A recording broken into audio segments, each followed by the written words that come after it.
नमस्कार मित्रों, एक बार फिर से स्वागत है आप सभी का हमारे इस चैनल में। आज की इस वीडियो लेक्चर में मैं आपके साथ डिस्कस करने वाला हूं एक बहुत इंपॉर्टेंट क्वेश्चन जो कि यूपीएससी 2013 में पूछा गया था। और वो क्वेश्चन था रेड क्लिफ कमिटी के बारे में। यानी कि red Cliff committee was appointed for the purpose, किस पर्पस के लिए रेड क्लिफ कमिटी जो है उसको अपॉइंट किया गया था। देखिए, जिसने अगर अच्छे से पढ़ा है सबको मालूम होगा कि इंडिया और पाकिस्तान की बाउंड्री, ठीक है, जिसे हम पीओके बोलते हैं और जिसे हम LAC line of actual control और एलओसी लाइन ऑफ कंट्रोल बोलते हैं, जो इंडिया और चाइना के बीच में बॉर्डर शेयर करता है और साथ ही इंडिया और पाकिस्तान के बीच में बॉर्डर शेयर करता है। तो उसको डिमार्क करने के लिए ये रेड क्लिफ कमिटी बनाई गई थी। तो इससे रिलेटेड क्वेश्चन आया था 2013 में और इसके ऑप्शन जो थे उसमें 4 ऑप्शन दिए हुए थे और उन 4 ऑप्शनों में से मैं आपको बताऊं, पहला ऑप्शन था solve the problem of minorities in India. यानी कि जो भी माइनॉरिटीज हैं, अल्पसंख्यक लोग हैं, उनकी जो भी प्रॉब्लम है, उनकी जो भी समस्या है, उनका निर्धारण करना, उनको सॉल्व करना। क्या ये उनका पर्पस था रेड क्लिफ कमेटी का? जी नहीं, ये उनका पर्पस नहीं था। ठीक है। दूसरा ऑप्शन मैं आपको बताऊं, give effect to the independence bill.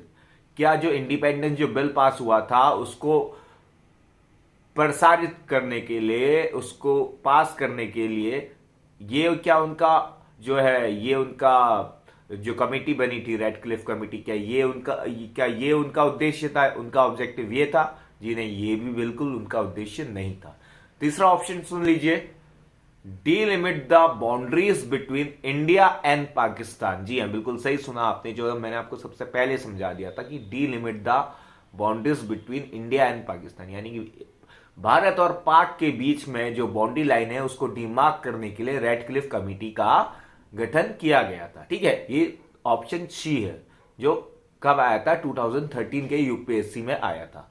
Option number D भी सुन लीजिए। ऑप्शन डी कहता है कि जो ईस्ट बंगाल यानी कि आज का जो बांग्लादेश है, ठीक है, देखिए पाकिस्तान का जब विभाजन हुआ था इंडिया पाकिस्तान का, तो एक तो इस साइड बांग्लादेश बन गया था और इधर पाकिस्तान बन गया था, यानी कि हिंदुस्तान को बांट दिया गया था। ठीक है, तो क्या जो ईस्ट बांग्लादेश में, यानी कि जो ईस्ट पाकिस्तान बोल सकते हो आप, ठीक है, आज बांग्लादेश हम बोलते हैं, ईस्ट पाकिस्तान में जो भी प्रॉब्लम्स हो रही थी, जो राइट्स हो रहे थे, क्या उसको सॉल्व करने के लिए इस कमेटी का गठन किया गया था? जी नहीं, बिल्कुल भी नहीं।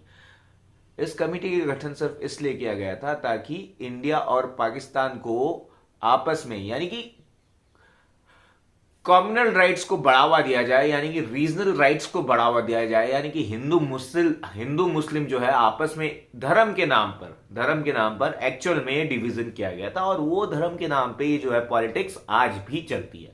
तो ये चारों ऑप्शन मैंने आपको बताए। ऑप्शन सी नंबर जो था, to demarcate the line between India and Pakistan, this is the correct answer, the main purpose of Radcliffe committee. ठीक है, पर्पस मैंने बता दिया। अब थोड़ा सा मैं आपके इसके बारे में, रेड क्लिफ कमेटी के बारे में थोड़ा सा इंफॉर्मेशन और प्रोवाइड कर देता हूं, और वो ये है कि रेड क्लिफ कमेटी जो है, देन यानी कि उस समय के जो तत्कालीन वाइसरॉय थे यानी कि लॉर्ड माउंटबेटन, उन्होंने ये जो कमेटी है, कौन सी रेड क्लिफ कमेटी, इसका अपॉइंट किन्होंने किया था? लॉर्ड माउंटबेटन, जो उस समय वाइसरॉय रहे थे। और ये ईयर है 1947 का, जब हमें आजादी मिली थी। कहते हैं नाम पे आजादी मिली थी, लेकिन ये आजादी नहीं थी, ये दो मुल्कों का बंटवारा था, दो लोगों का, दो समुदायों का बंटवारा था, एक तरफ हिंदू और एक तरफ मुस्लिम, ताकि क्या हो सके, अच्छे से राजनीति हो सके और जो है देश के जितने भी रिसोर्सेज है, जितने भी मिनरल्स है, जितने भी रिसोर्सेज है, उस पर एक गवर्नमेंट का हक हो जाए। ठीक है, अब मिनरल रिसोर्सेज मिलते कहां से? हमें नदियों से मिलते हैं। हमें नदियों से क्या मिलता है? हमें पत्थर रेता मिलता है, जिससे सीमेंट बनता है। खैर, ये मुद्दे की बात नहीं है। बात ये है कि जो रेड क्लिफ कमेटी थी, ठीक है, वो बनाई थी लॉर्ड माउंटबेटन ने 1947 में, to demarcate the boundary line between India and Pakistan. क्योंकि वर्ल्ड वॉर 2 खत्म हो ही गया था और जितना भी जो है लूट ऑफ वेल्थ बोलते हैं, यानी कि जितनी भी इंडिया को जैसे सोने की चिड़िया बोला जाता है, यानी कि जितना भी धन इंडिया के पास था वो सब तो ब्रिटिश लूट के ऑलरेडी ले चुके थे। अब इंडिया में कुछ बचा नहीं था, तो इन्होंने क्या किया? इन्होंने कहा कि तुम इंडिया पे रूल करो, बांट दो आपस में।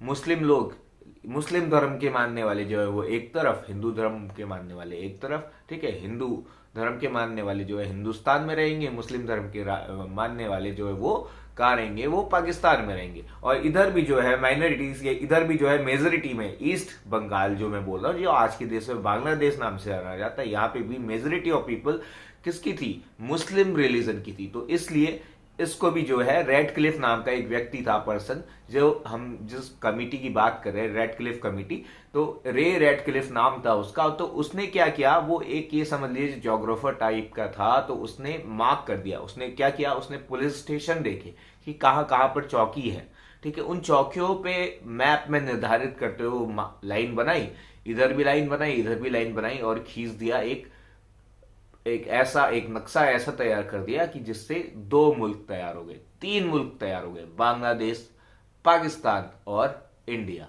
ठीक है, तो इतनी जानकारी आई थिंक आपके लिए सफिशिएंट है कि रेड क्लिफ कमेटी क्या थी, कैसे थी, किसने बनाई थी।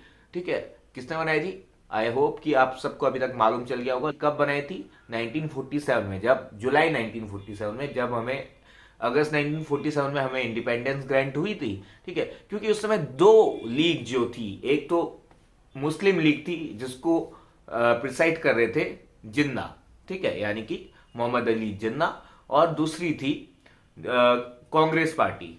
कांग्रेस पार्टी के भी 4 मेंबर्स थे और मुस्लिम लीग के भी 4 मेंबर्स थे इस कमिटी में। ठीक है, और इस कमिटी का गठन किसने किया था, इस कमिटी का गठन किसने किया था, जो वाइसरॉय थे उस समय, लॉर्ड माउंटबेटन। ठीक है, आई होप कि आप सबको ये सब समझ में आ गया होगा। Thanks for watching this video. अगर वीडियो अच्छी लगी हो तो प्लीज लाइक कर दीजिएगा, अगर आप चैनल में नए हैं तो सब्सक्राइब कर दीजिएगा। मिलते हैं किसी नेक्स्ट इंफॉर्मेशनल वीडियो पे, तब तक के लिए बाय बाय।